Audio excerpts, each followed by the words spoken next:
যিসকল ছাত্ৰ-ছাত্ৰীয়ে Ishanodaya scholarship renewal কৰিছিলে তেওঁলোকৰ যোৱাকালিৰ পৰা পইচা একাউণ্টত আহিবলৈ ধৰিছে আৰু এতিয়ালৈকে বহুতৰে আহি গৈছে আৰু বহুতৰে এতিয়ালৈকে অহা নাই।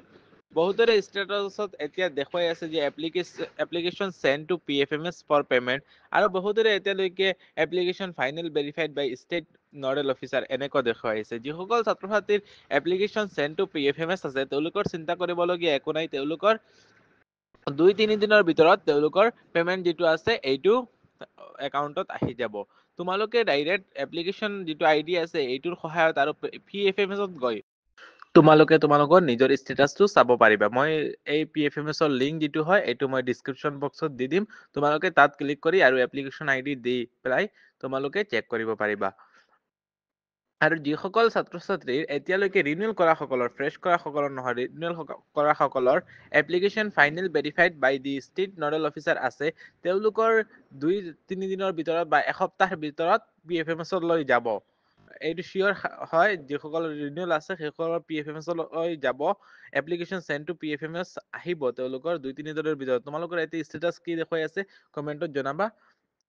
তোমালোকৰ যাব PFMS-লৈ। PFMS-ত যোৱাৰ লগে লগে 2-3 দিনৰ ভিতৰত তোমালোকৰ পেমেণ্টটো আহি যাব। পেমেণ্টটো তোমালোকে PFMS চেক কৰিবা, এনেদৰে তোমালোকৰ দেখুৱাব under processing with bank account. তোমালোকে এনেদৰে দেখুৱাৰ লগে লগে তোমালোকে বুজি ল'বা যে এদিনৰ ভিতৰত বা দুদিনৰ ভিতৰত এই যিসকলৰ PFMS-ত গৈছে এই বছৰেই যোৱা পৰহি গৈছে, কালি সোমাই গৈছে তেওঁলোকৰ একাউণ্টত পইচা কেনে। ঠিক তেনেদৰে তোমালোকৰো আহি যাব। আৰু ফ্ৰেছ যিসকল আছে ফ্ৰেছাৰ্ছে এটা কুৱেশ্যন কৰি আছে যে তেওঁলোকৰ কিমানটা ভেৰিফিকেশ্যন হ'ব।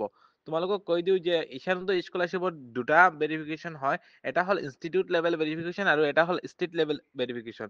কোনো ধৰণৰ নেশ্যনেল লেভেল ভেৰিফিকেশ্যন নহয় তোমালোকৰ।